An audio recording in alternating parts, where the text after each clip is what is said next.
Hello and welcome everyone to How to Blight, a short guide on how to spec around the Blight skill properly and in a way that feels good to play. You can expect to kill pretty much anything with Blight up to and including Guardians, and the gear investment is relatively budget up to that point. The only uniques you'll really need is a Breath of the Council, and I'd recommend a Praxis Ring for mana sustain. But other than that, you just need rares for enough ES and resistances and a 6-link to use Blight with. As you can see, while mapping you usually just spray Blight on a group and then move on, and a few seconds later the dotted mobs die. Just lasts for relative quick mapping, and I was getting around 120 million XP an hour from level 87 to 88 without using like specific leak stones or having a shaped atlas. So grinding to a high level goes fairly quickly with this character, and it feels fairly smooth. Where the skill really shines though is how good it can kill high HP mobs and bosses. Since we can use Ritter Totem to the fullest for once, we'll consistently get the full 20 stacks, which means a crazy 140% increased chaos damage taken multiplier, which is where a lot of our damage comes from against bosses. Also, because I wanted to farm Guardians with this character, I decided to add an arc with Culling Strike support to get through the last phases a bit more quickly. Guardians are for the most part quite smooth if you know the fight, although I still usually died at least once because I'm not that good of a player. But you can dodge everything they throw at you, and you'll deal enough and consistent damage to get them down quickly enough. And as I said, we got Culling Strike on an arc jump, so we can skip the last 10% where the battle is the most hectic and dangerous. Against Shaper, your damage just won't be quite high enough. I tried to go low life, I tried to get a Shafts, I got a level 21 Blight.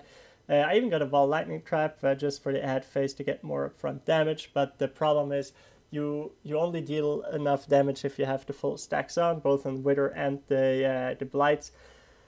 And you don't get there quick enough with the ads, so ads will most likely kill Sana from phase 2 onwards, and the other problem is that even if you have the full stacks on Shaper himself, from phase 2 onwards he can both go Bullet Hell, which means he's invulnerable, and he can go what's the other thing? Yeah, summoning ads, which goes invulnerable. So even if you have the full 20 Wither stacks on him and the full 20 Blight stacks on him, and over the next 5 seconds you would deal like 1,000,000 damage, like literally 1,000,000 damage, or even more actually, he just goes invulnerable and doesn't take any, so that's kind of, well, annoying.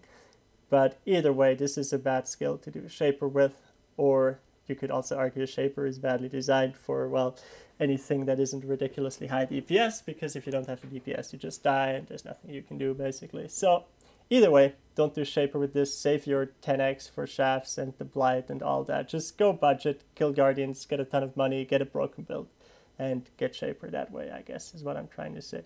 But enough of that, let's go to the actual guide. Alright, so let's get to how to actually scale Blight well. The main thing you have to keep in mind is that Blight only deals its full damage if you can get to the full 20 layers. The same is true for Wither Totem. And how you do that is twofold. One, you have to increase cast speed, and the other is you can do it by increasing the duration. The reason being, like usually if you don't do either, you will maybe get to 5 stacks on each, and then by the time you apply the 6th stack, the first stack will already have expired, and so you never get higher DPS than like 5 or 6 stacks. If you say double your cast speed, suddenly you can apply twice the amount of stacks at the same time, which means you would get to a hypothetical, let's say 10 stacks before the first stack expires. Then of course if you increase duration also double, then yeah, suddenly you can do the full 20 stacks. Now of course, you cannot face tank with this build because you don't leech, so you kind of want some leeway, and I usually my rule of thumb was have twice the amount of time. Like I want to get the stacks on in like 3 seconds, and I want it to last around 6 seconds, so half the time I can run around and do other things before I have to reapply stacks while still having the full damage. And that works fairly comfortably. It's especially useful with the Wither Totem because it works in the same way. And Totem dies, of course, and you have to resummon it, and there's a bit of a delay, so you really don't want to have it the bare minimum, because that way it's guaranteed you're not going to get the full stacks and you're missing out on a lot of damage. This is also, I think, the only build that I know of that actually profits from both scale and cast speed and ink area of effect, ink duration. And so it's probably the first build that actually gets the full Wither Totem stacks and keeps it there, which means a full crazy 140% multiplier on all your damage, which is, yeah, where most of your single target damage actually comes from. So the Totem is really responsible for like almost 2.5 of your, almost 150% of your damage, which, yeah, is crazy good. And yeah, make sure that thing is well placed and stays alive during boss fights. So anyway, so before we get to the skill tree, let's just go over the gems. So mostly it's just more damage. So more damage, faster casting. Also with quality, this is the first gem I gave the 20% quality to, if I could afford it, because of the reason I just mentioned. Then more damage, or more area while mapping, because really you don't only need the damage to bosses. And to be honest, only for T16 bosses like Guardians. T15 you even can do with the Ink Area of Effect. This is enough damage, so no problem. Wither Totem, well, Wither, Spell Totem, Ink Duration, also quality, and faster casting. Those are the second two gems you want to get full quality on, because of the things I just mentioned. Then we have a cast when damage taken set up with Immortal Call, which doesn't need Ink Duration because we already have a lot from the skill tree, which I'll show later. But so yeah, Immortal Call, Enfeeble as a defensive curse setup. And I used to have Vortex in a 4-link down here before I went like Shafts and Lowlife and all that. I'll explain why later. That was just trying to do Shaper and failing, but yeah, that was my gear before, so don't worry too much about that. But these should be in a 4-link along with Vortex, so that when you get hit, you get Immortal Call proc, you get Enfeeble proc, you already have Temp Chains to slow people down, and then you have a Vortex to slow them down even further. Very, very safe. Like, you can run away usually rather quickly from mobs, get your ES recharge going, no problem with that setup. Like, you're really tanky, even though you don't leech, and even though you only maybe have like 9k ES or something. And I say quote-unquote only because of course it's still quite a lot. Just not, well, for an ES build, I guess. With CI and the current nodes you can get up to like 11k, maybe even more if you have good equipment, but 9k, even 8.5k was more than enough for mapping and even like do Guardians with, in my experience. So yeah, you don't have to go overboard with it. Other than that, I have Jayula for stun immunity, very, very important, like especially if you go CI, which you should.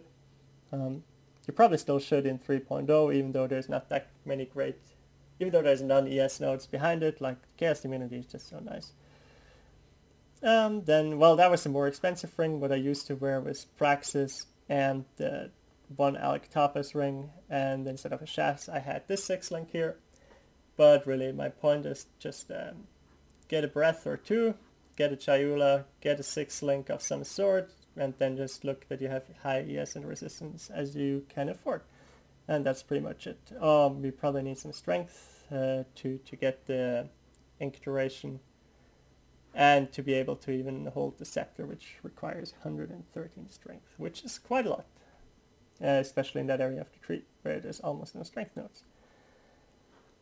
Other than that, discipline, 2 wall disciplines. I tried to use wall lightning trap, found it wasn't really needed, rather had the added security of a second like discipline debuff because the regen is where most of our defenses come from.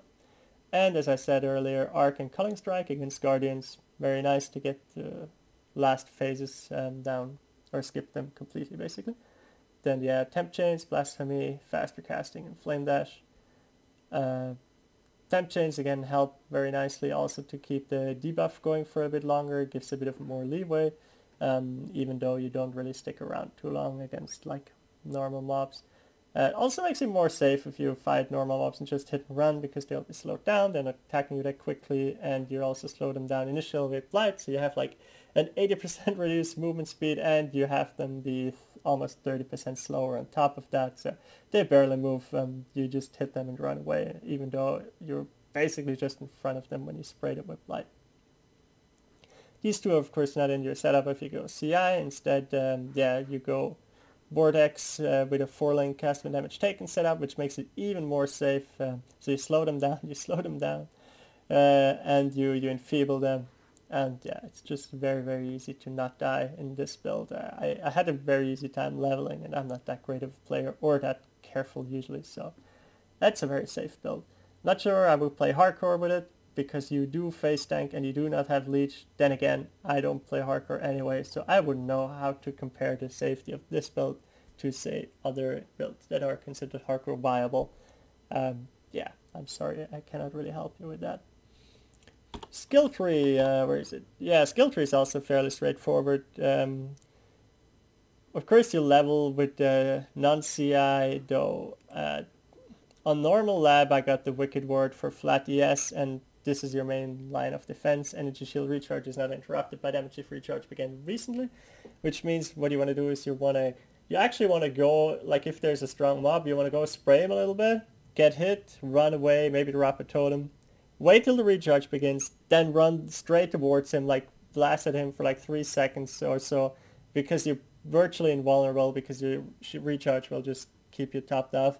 Then once that effect stops, run away again. He will have the full stacks, and he will probably just die before you even need to come back and apply more stacks. But that's really just even that you really only need to do against like really crazy essence mob with like 3 or 4 high level essences that, I mean, those are actually more dangerous than freaking Guardians, I'll tell you. Like, I died more to essence mob than I died to Guardians with this spell. But yeah, especially if they have life regen, it might be even impossible to actually kill them. Like if they have too much stuff, they just out regen your degen basically, and there's nothing you can do with that. But yeah, this is your main line of defense. Second thing you get is Void Beacon for the chaos minus chaos resistance, just some nice multiplier, and it helps against Guardians which have a natural 25% chaos rest, so that cancels it out almost entirely.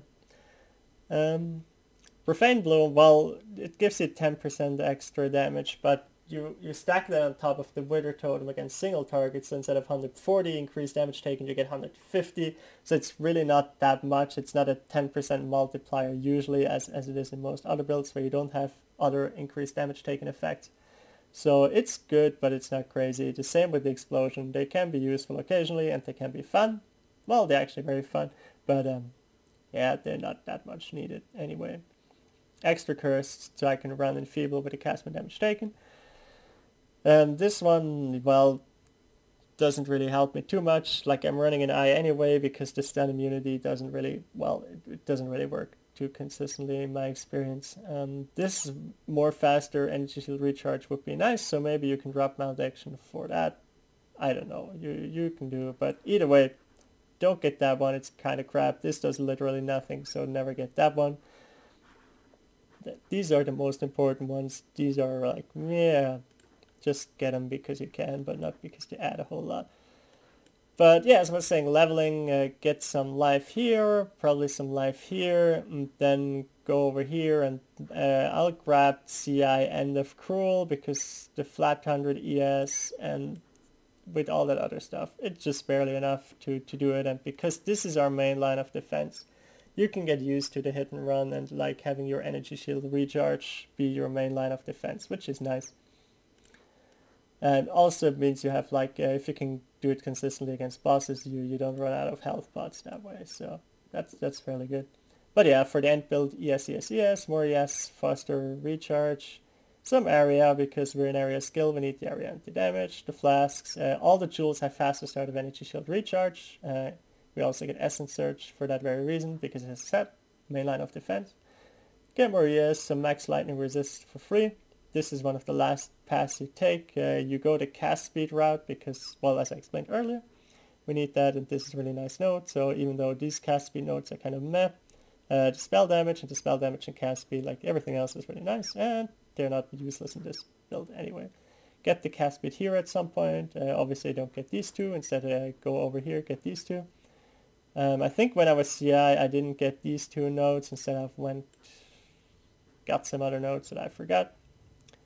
Either way, just grab chaos damage, grab ES, go down here, grab more ES, grab damage over time, grab chaos damage. Then I think once I got this, go down here, grab the ink duration because you really want it at that point. I think that would be around mid or end cruel. Then go here for some ele resists to make it easier to gear in the cruel and merciless, of course. Go over here, make all this awkward way down here to grab these. I started going down here like 86. I came around here at 75. Then you have both of these nodes, and you're practically good to go. in terms of being able to full stack and in terms of just being able to spray and run and not have to worry about things surviving, because the Blight will just last for so long. It will usually kill everything eventually. Then go over here for the totem nodes as well. This may look a bit weird, but as I said, the totem is where most of your damage comes from in a way against bosses. It's a 140% multiplier. If you cannot get that up, you actually use so much damage. So you want to be able to cast the totem quickly, especially because, well, totems die, right? And there's always a delay between them setting up and actually starting casting. You also get some more cast speed for the totem, which is great because there's a 30% less cast speed because it is a totem. So you really want all the cast speed you can get, and yeah, keep the totem alive as well as you can, of course. Yeah, that's the build basically. I think I've said pretty much everything at this point. Oh yeah, flasks maybe. I went for Rumi's Concoction because, well, with the shield and with the Concoction, you get some nice, like maybe 45% chance. Let's see. Block chance. Chance to block it 22. 46. Alright. That's of course because of the alchemy notes as well. But yeah, this is nice especially against Chimera in the smoke phase, because you want to have at least block or dodge one hit so that your regen kicks in, and then you don't have to worry about not finding him on the first few tries. So it's fairly safe and you won't die to him. Stibnite Flask because, well, if you're surrounded by melee, you get a 50% chance for them to miss if they're in the smoke. Combine that with the Rumi's Concoction, that's like almost, well, 50% and another almost 50%, so 75% chance for them to miss. And the more they miss, like you only need to have them miss for enough time that your recharge starts, and then it's no problem anyway.